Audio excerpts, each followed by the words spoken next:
Wow, that's nice. I love these little cars. Boom. So cool. We've got so much amazing equipment, training, knowledge, experience of people that have been there, done that.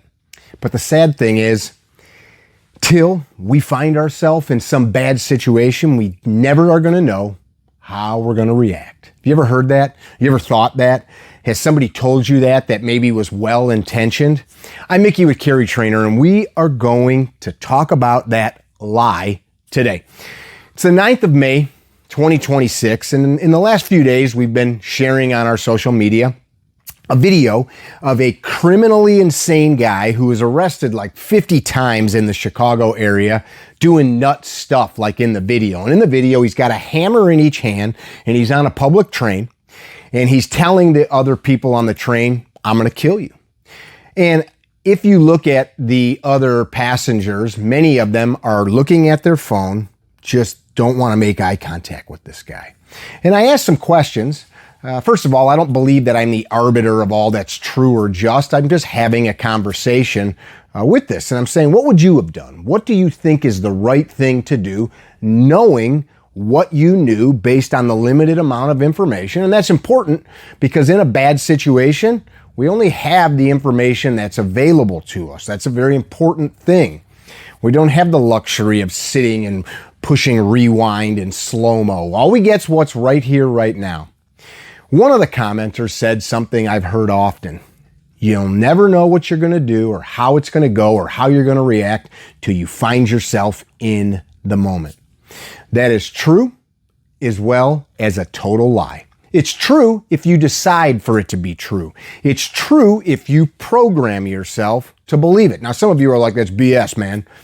Well, let's look at some other high-risk individuals, skill sets, industries, if you will, from people that climb trees for a living to people that rappel off of towers like my brother Tom, to people that fly airplanes, to people that do emergency medicine. All of these fields, deep sea diving, etc., do training. That's what we're talking about. We train for something that we've never got to do. And yes, it may go differently, but we base training on the best knowledge, the best practices, on what people have learned over time. And sometimes that training changes, right? We don't do the same things with firearms that people once did 100 or 200 years ago because things have changed.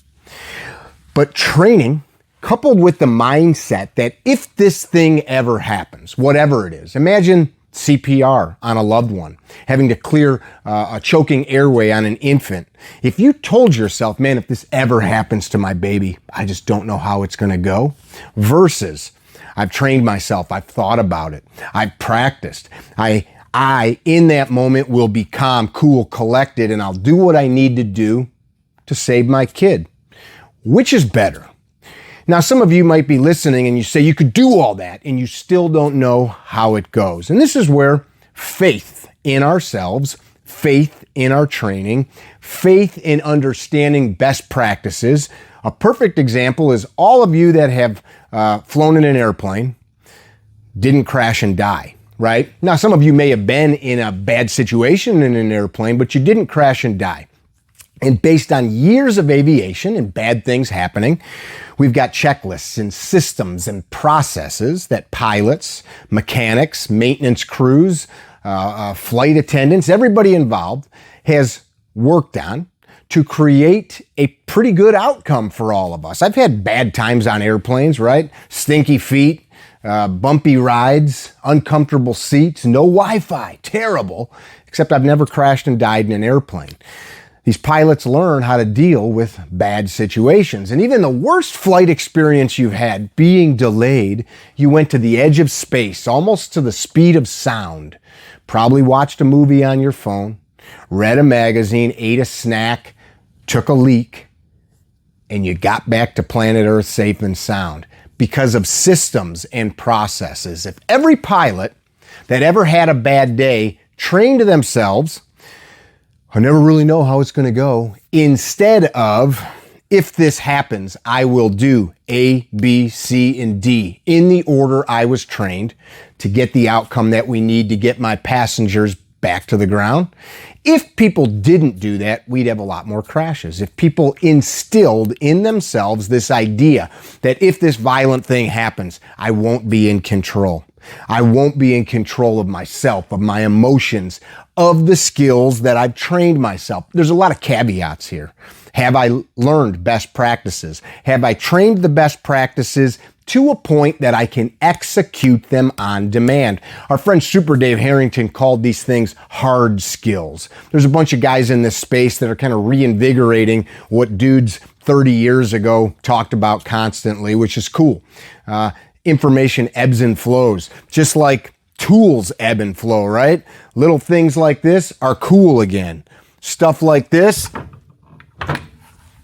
to me, is cool again, right?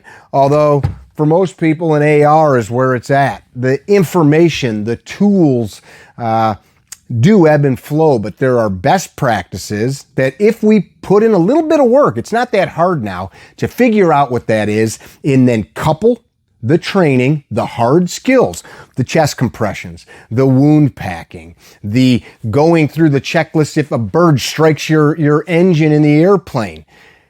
The basic stuff we teach kids in driver's ed is how to work a system and a process. And then if you're a good teacher, you instill in them a mindset that you're going to do this. You are going to be okay. If the bad thing comes, if the bad thing happens, you're going to initiate what we practiced over and over, what you thought about with the correct attitude. A great book and a great person to look at. I think that's probably one of the most prolific people in this space that talks about this the best is a dude by the name of Lanny Basham. Lanny wrote a book called With Winning in Mind. I don't have it at the office here today. I got to interview Lanny on the podcast. He is one of the winningest rifle shooters in U.S. Olympic history, and at one point he set a record that I believe stood for like 17 years. He really helped people understand the mental component of what it takes to execute on demand under pressure.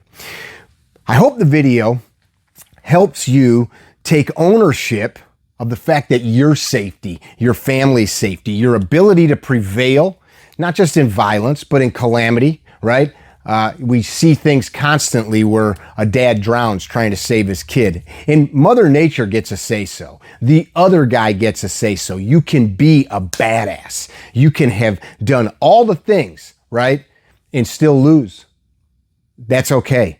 Of course, we don't want that to happen, but nature gets a say-so. But we do not want to train ourselves with this idea that we just don't know what's going to happen.